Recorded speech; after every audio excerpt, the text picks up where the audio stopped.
హ్మ్. మిగతా వాళ్ళందరూ అసత్య దేవతలు, వాళ్ళందరూ ఇంకా చెడ్డ వాళ్ళని కాదు నేను చెప్పేది. హ్మ్. దేవుడు అని పలకబడుతున్న ఇతర వ్యక్తులు ఉన్నారు, ఇతర పాత్రలు ఉన్నారు గ్రంథాల్లో. హ్మ్. వాళ్ళందరిలో ఏదో ఒక ఉపమాన రూపకమైనటువంటి దైవ లక్షణం ఒకటి ఉంటుంది. హ్మ్. అయితే ప్రస్తుతం సోషల్ మీడియాలో ఒక పాస్టర్ గారి మాట బాగా వైరల్ అవుతుంది సార్ అది.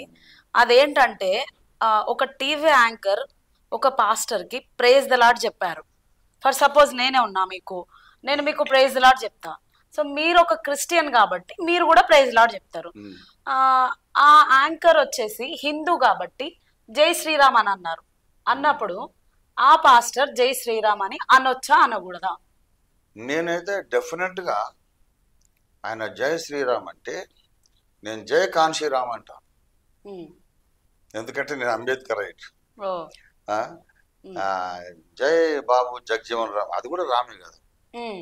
జై జగజీవన్ రామ్, ఉమ్. జై కాన్షీరామ్ అంటాం. జై శ్రీరామ్ అని అనను.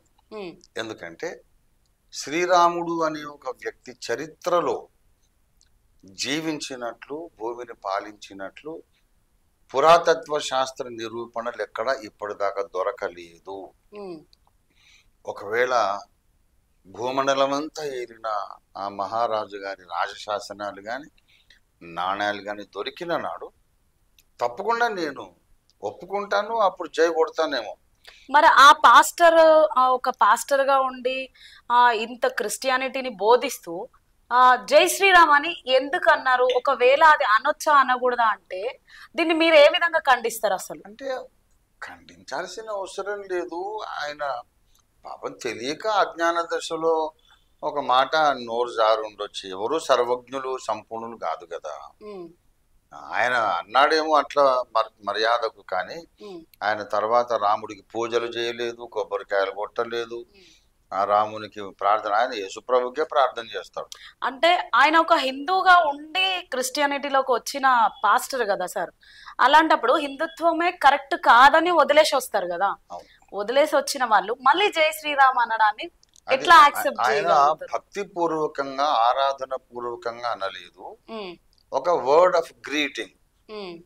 ఒక నమస్తే. ఇప్పుడు ఉత్తర భారతదేశానికి వెళ్తే ఉమ్. మనం ప్రేజ్ ద లార్డ్ అనుకున్నట్టు ఉమ్.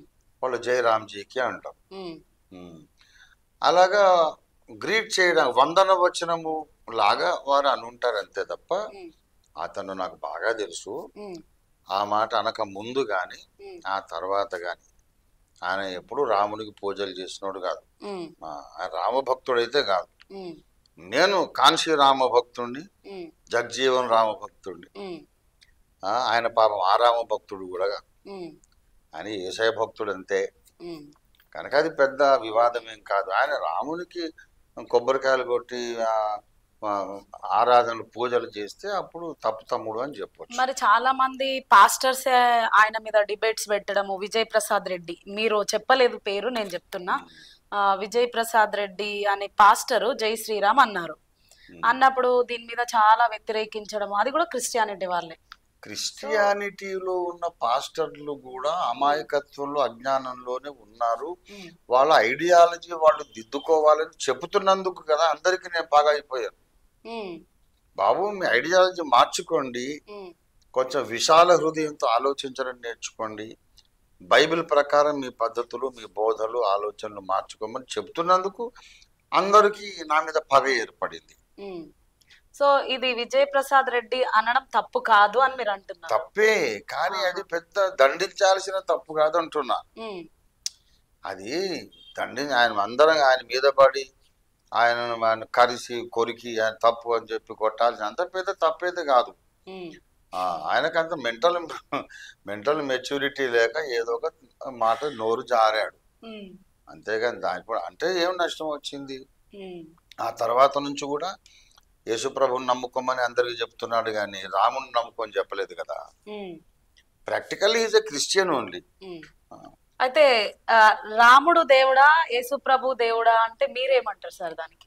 రాముడు చారిత్రక వ్యక్తే కాదని చెప్తున్నా కదా. ఇప్పుడు రాముడు అనే వ్యక్తి ఈ భారతదేశంలో పుట్టి ఆయన పరిపాలించి ఉంటే ఉమ్, అశోకుని శాసనాలు ఉన్నట్టు ఉమ్, అశోక చక్రవర్తి హోల్ సెంట్రల్ ఏషియా నుండి ఈ అత్యధికమైన భూభాగాన్ని పరిపాలించిన చక్రవర్తి.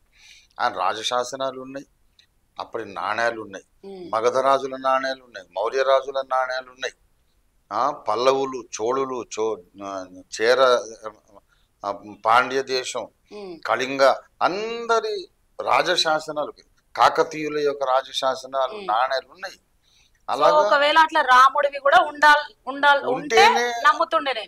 నమ్ముతాము. వాస్తవాలు కావాలి మనకు. ఉమ్, ఇప్పుడు గౌతమ బుద్ధుడు ఉమ్, చారిత్రక వ్యక్తి. ఉమ్, ఎందుకంటే ఆయన భారతదేశం అంతా సంచరించాడు, బౌద్ధారామాలు కట్టాడు. ఆయన జన్మించిన తారీఖుకు ఈ ఆరామాలు, పురాతత్వ శాస్త్ర తవ్వకాలు అన్ని బౌద్ధారామాలు బయటపడుతున్నాయి. ఉమ్, కనుక anything supported by the archaeology um. మనం నమ్ముతాం.